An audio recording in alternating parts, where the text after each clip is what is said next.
Welcome back to MBA academy.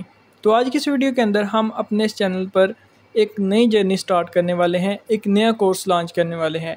ये course है Flutter app development का। इस कोर्स में हम फ्लटर को बिल्कुल बेसिक से लेके एडवांस लेवल तक सीखेंगे और आखिर पर हम अपनी ऐप्स की डिप्लॉयमेंट भी करेंगे। तो आप इस कोर्स को फॉलो करने के लिए हमारे चैनल को सब्सक्राइब कर दें और बेल आइकन के बटन को दबा दें ताकि हर नई आने वाली वीडियो की नोटिफिकेशन आपको मिल सके। इस वीडियो के अंदर हम अपने सेटअप या फिर इन्वायरमेंट को इंस्टॉल करेंगे और अपना जो पहला प्रोग्राम है वो डार्ट के अंदर रन करेंगे। तो डार्ट के हवाले से मैं आपको बता दूं कि फ्लटर एक फ्रेमवर्क है जो कि डार्ट लैंग्वेज के ऊपर बना हुआ है। तो फ्लटर को सीखने से पहले हम डार्ट का थोड़ा बहुत कॉन्सेप्ट लेंगे, इसके बाद हम फ्लटर स्टार्ट करेंगे। तो हमारी ये कुछ वीडियोस हैं वो डार्ट के ऊपर आएंगी। तो फ्लटर को हम यहाँ पर इंस्टॉल करेंगे। तो फ्लटर को इंस्टॉल करने के लिए हम अपने वेब ब्राउज़र को ओपन करते हैं और यहाँ पर लिखते हैं फ्लटर SDK डाउनलोड। अब यहाँ पर जो वेबसाइट आ रही है इसको क्लिक करें और ये फ्लटर की वेबसाइट ओपन हो चुकी है। अब हम नीचे स्क्रॉल करते हैं थोड़ा और आप देख सकते हैं कि यहाँ पर एक बटन है जहाँ पर फ्लटर विंडोज़ और आगे वर्जन है और ये ज़िप फाइल है, तो इसको डाउनलोड कर लें। ये थोड़ी ही देर में कंप्लीट हो चुकी है। अब आप इसको अनजिप कर लें। तो यहाँ पर मैंने फ़ोल्डर ओपन कर लिया है। अब मैं इसको जाके सी ड्राइव में अनजिप कर लेता हूँ। तो आप देख सकते हैं कि सी ड्राइव के अंदर फ्लटर नाम का एक फ़ोल्डर बन चुका है। तो अब हमने अपने इस फ्लटर का जो बिन का पाथ है वो इन्वायरमेंट वेरिएबल के अंदर सेट करना है ताकि हमारे ये कंप्यूटर को पता चल सके कि हमारा जो फ्लटर है इंस्टॉल हो चुका है। तो इससे पहले हम अपना पावरशेल ओपन करते हैं और यहाँ पर रन करते हैं कि फ्लटर इंस्टॉल हुआ है या नहीं। सिर्फ एविडेंस के लिए, मुझे पता है कि अभी नहीं हुआ, तो इसके लिए मैं यहाँ पर फ्लटर डॉक्टर कमांड लिखता हूँ। तो यहाँ पर आप देख सकते हैं कि लिखा हुआ आया है कि फ्लटर जो नाम है वो रिकॉग्नाइज नहीं है। तो इसको अपने कंप्यूटर के अंदर आप सेट करने के लिए हम वही सी ड्राइव ओपन करते हैं और अपना जो फ्लटर का फ़ोल्डर है उसको ओपन कर लेते हैं। फ्लटर के फ़ोल्डर के अंदर आप देख सकते हैं कि एक बिन का फ़ोल्डर बना हुआ है। आप इसको ओपन करें और ऊपर जो इसका पाथ है इसको कॉपी कर लें। इसके बाद आप नीचे सर्च बार पे आ जाएं और यहाँ पर ENV लिखें। तो ऊपर आप देख सकते हैं कि edit the system environment variable, आप इसको ओपन कर लें। तो ये ओपन हो चुका है। आप देख सकते हैं कि नीचे इन्वायरमेंट वेरिएबल का एक बटन है, तो मैं इसको क्लिक करता हूँ।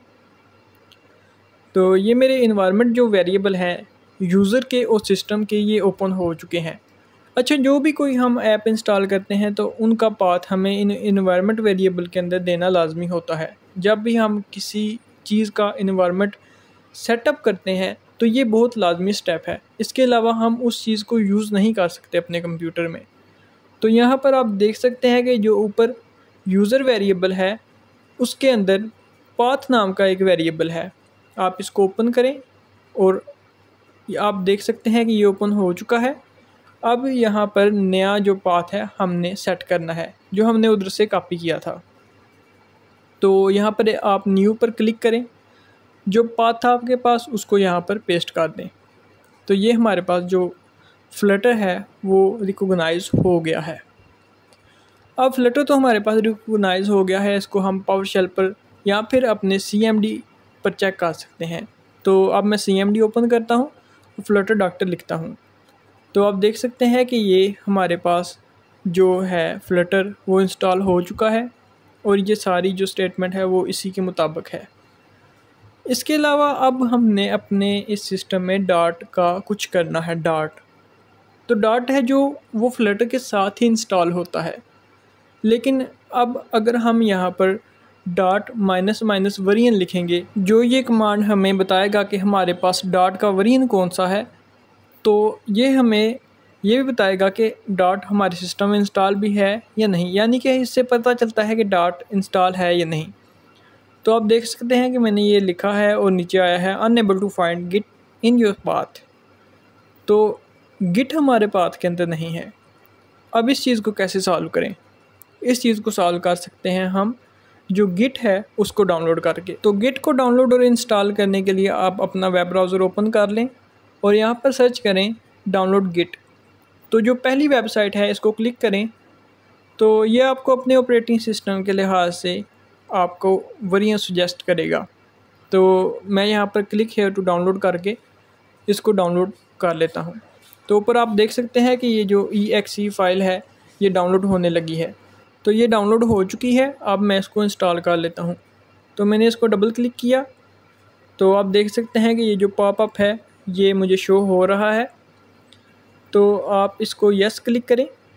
इसके बाद इसका जो अगला सेटअप है वो है, आप इसको बेशक कोई भी छेड़छाड़ ना करें बल्कि इसको नेक्स्ट करके आप इंस्टॉल सिंपली कर लें तो ये कंप्लीट इंस्टॉल हो जाएगी। अब हम अपने डॉट को अपने सिस्टम के अंदर चलाने के काबिल हो चुके हैं। तो अब हम अपनी जो IDE है उसको इंस्टॉल करते हैं। तो यहाँ पर मैं विजुअल स्टूडियो कोड का इस्तेमाल करूँगा। आप किसी भी IDE का इस्तेमाल कर सकते हैं। वैसे तो फ्लटर को एंड्रॉयड स्टूडियो या विजुअल स्टूडियो कोड पर ही रन किया जाता है। तो आसानी के लिए मैं यहाँ पर विजुअल स्टूडियो कोड इंस्टॉल कर लेता हूँ। तो विजुअल स्टूडियो कोड को इंस्टॉल करने के लिए आप यहाँ पर वेब ब्राउज़र पर VS कोड लिखें। तो जो पहली वेबसाइट आएगी वहाँ से जाके अपने ऑपरेटिंग सिस्टम के लिहाज से डाउनलोड कर सकते हैं।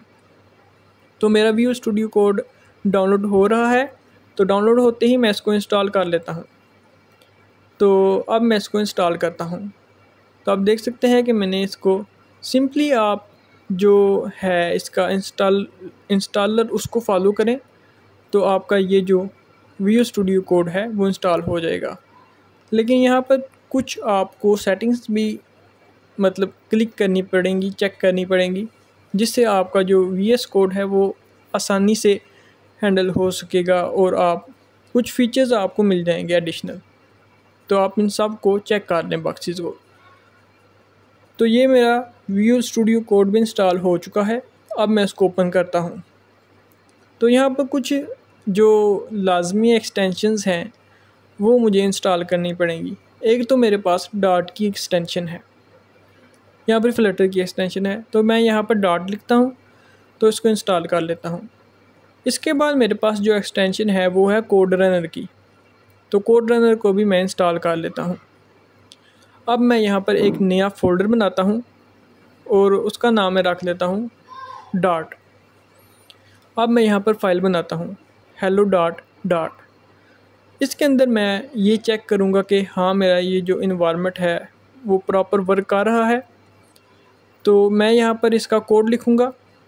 कोड बिल्कुल बहुत ही आसान है। अगर आपने C++ कहीं पे की हुई है तो आप इसको अंडरस्टैंड कर पा रहे होंगे। तो ये हमारा सिंपल हेलो वर्ड प्रिंट करेगा। तो इसको मैं रन करता हूँ कोड रनर एक्सटेंशन की मदद से। तो आप देख सकते हैं कि मेरे टर्मिनल पर जो हेलो वर्ड है वो प्रिंट हुआ आ चुका है।